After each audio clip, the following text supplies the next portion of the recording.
Not many conservatives that I talked to knew that Ronald Reagan actually used to be a Democrat. Some people do, but more of the younger people are like, really? It's interesting when you see political figures change parties throughout their career. And this next speaker, as he puts it, he says he's back home in his ideological viewpoint. Yes, back on the conservative train. This individual is the first black state senator in Louisiana since Reconstruction. This individual switched, yes. This individual has switched from being a Democrat to now being a strong conservative. It is my pleasure to introduce Elbert Guillory of Louisiana.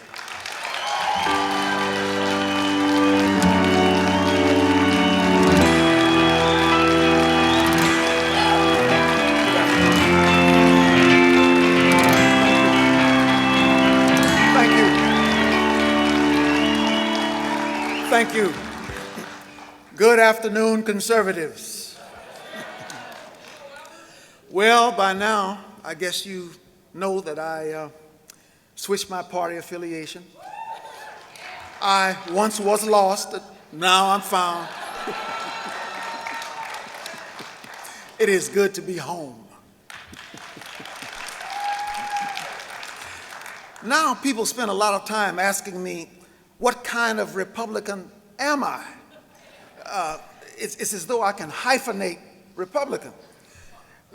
I think people get a little too cute with these hyphens today. They ask me if I'm an African hyphen American. I say, no, I'm an American.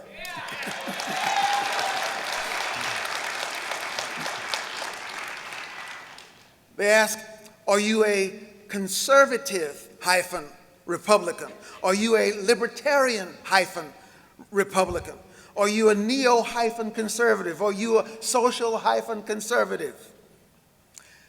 Enough with the hyphens already. It is time for us to define Republican so clearly that no clarification is needed. In recent history, we've permitted so many other people, our opponents, to define us that people don't really understand who we are. So the average young person on the street would associate Republicans with negative attitudes toward race, for example, despite the fact that we have a glorious history in civil rights as leaders of civil rights, despite the fact that the only black United States senator is a Republican, despite the host of our rock-solid candidates, Mia Love, Katrina Pearson, Erica Harold, hopefully Alan West.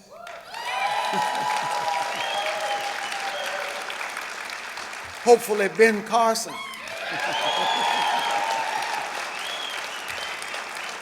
And maybe even Elbert Guillory.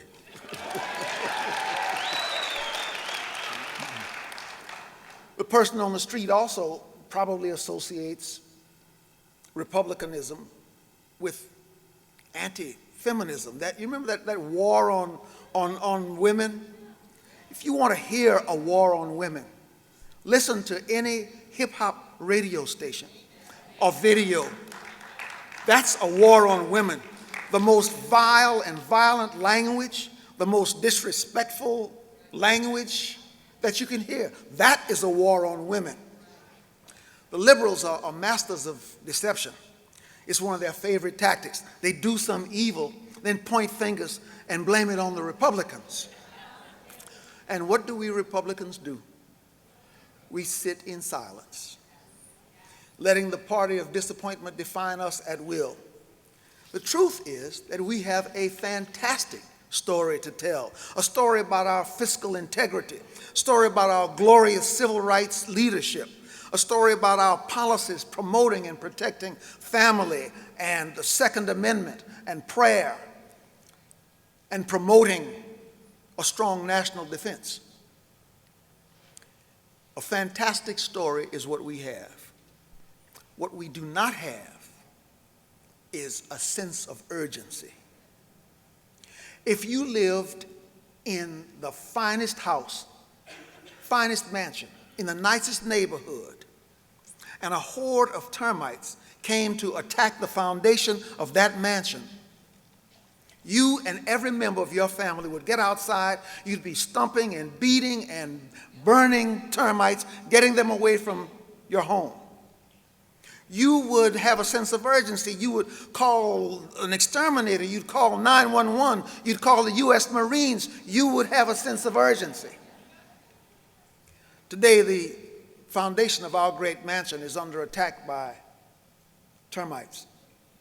And I don't see that sense of urgency. There's an old adage, you young people, I'm sure, have not even heard it, as sound as a dollar bill. That meant a long time ago, that was an expression of confidence in America's fiscal integrity, the soundness, the rock solidness of our dollar. You don't hear that anymore. And one of the reasons is because the head termite spends almost twice as much money as we take in as a nation.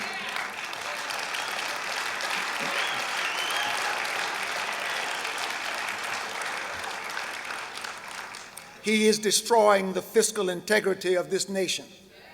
Your grandchildren, your great-grandchildren will be saddled with this national debt that will take generations for them to pay off. And while those termites attack our fiscal integrity, I don't see our sense of urgency. I don't see that sense of urgency. America was conceived and born as a Christian nation. God is the rock upon which our nation has been built.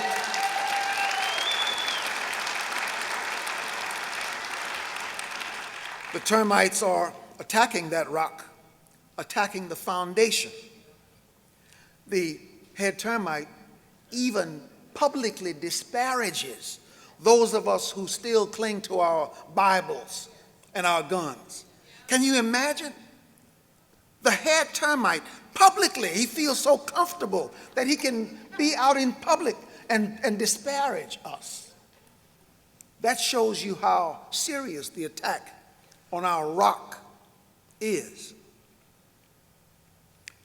They have removed prayer from school. They've removed the Ten Commandments from the courthouse. They've removed morality from the State House. They are attacking the moral foundation of this nation. And we are just kind of sitting back, just kind of relaxed. I don't understand it. No sense of urgency. They won't be satisfied until they've eaten every page, these termites, every page from our Bible, and every stock and handle from our guns. And while we're talking about guns, you know, the urban areas of America are suffering a tremendous wave of violence, unlike any in recorded history. And a lot of people associate that with guns, but it's not really a gun problem. It is a culture of killing.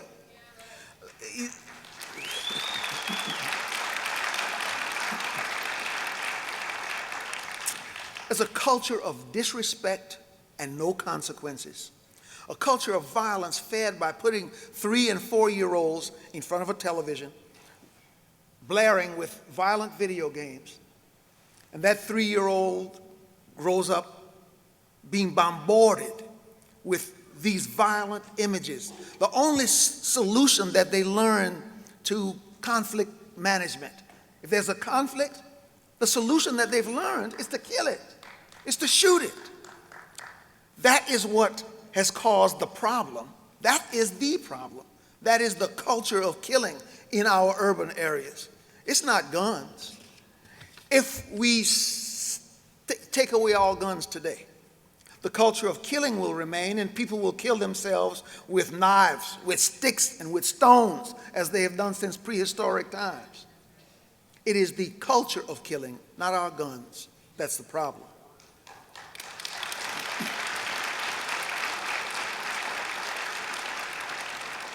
The termites are attacking the very nature and character of marriage.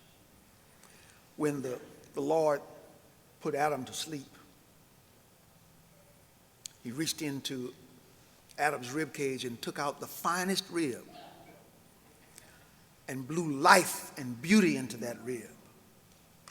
And he stood it before Adam so that Adam would place it just right, so when his eyes would open, he would be mesmerized. And he woke up Adam, and he did not say, "Adam, here's Leroy."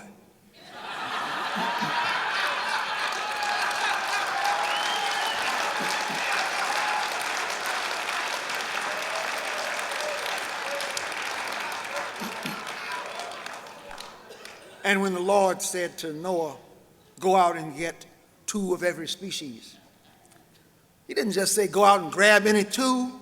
He said, "Go out and get a male and a female of each species." Since the first day of this universe, since the first day of this creation of our Lord, whether you're talking about the human kingdom or the animal kingdom, the basic foundational unit, the family unit, the unit upon which all society is built, is a unit composed of one man, one woman, children living as one flesh.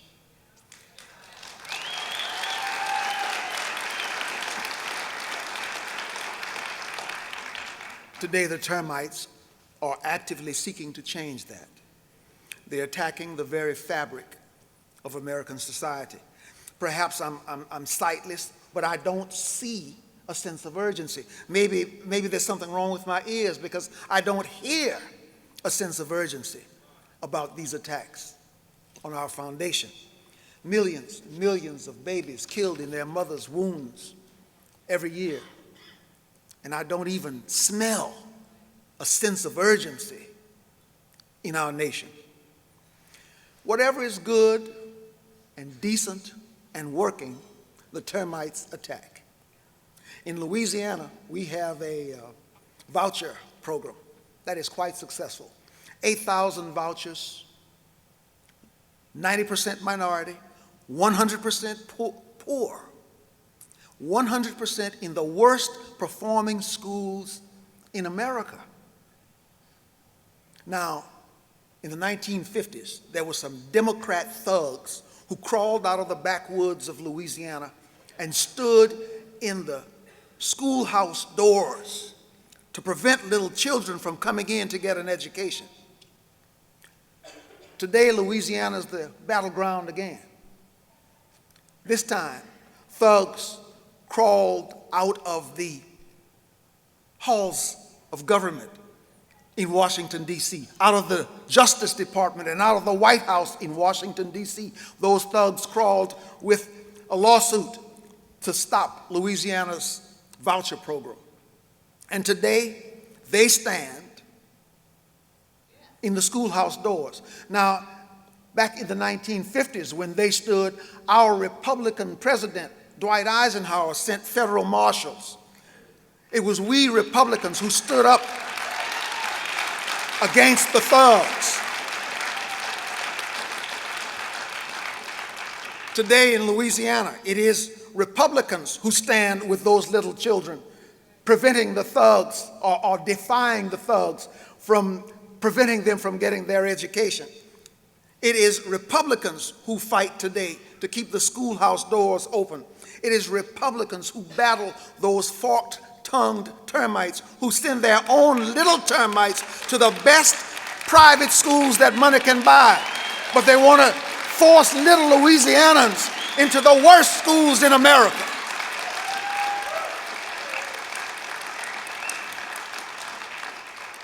Yes, my fellow Republicans, we have a glorious story to tell. We need only to go out and tell that story. Tell them who we are. Define Republican with crystal clarity and with no hyphens. Republicans are the party of freedom. Republicans are the party of a less intrusive government. Republicans are the party of the free press. Republicans are the party that will shrink Washington, D.C. down to size and bring an economic boom to this nation again. Republicans are the party that will tell OPEC where to get off and will free American energy producers to bring us into a new millennium. Republicans are the party that will finally fix our education system that's so broken and give little poor children the tools that they need to fight their way out of poverty and to live the American dream. Republicans are the warriors. Republicans are the protectors of America. Thank you for letting me be here with you. God bless you, and God bless our homeland. Thank you.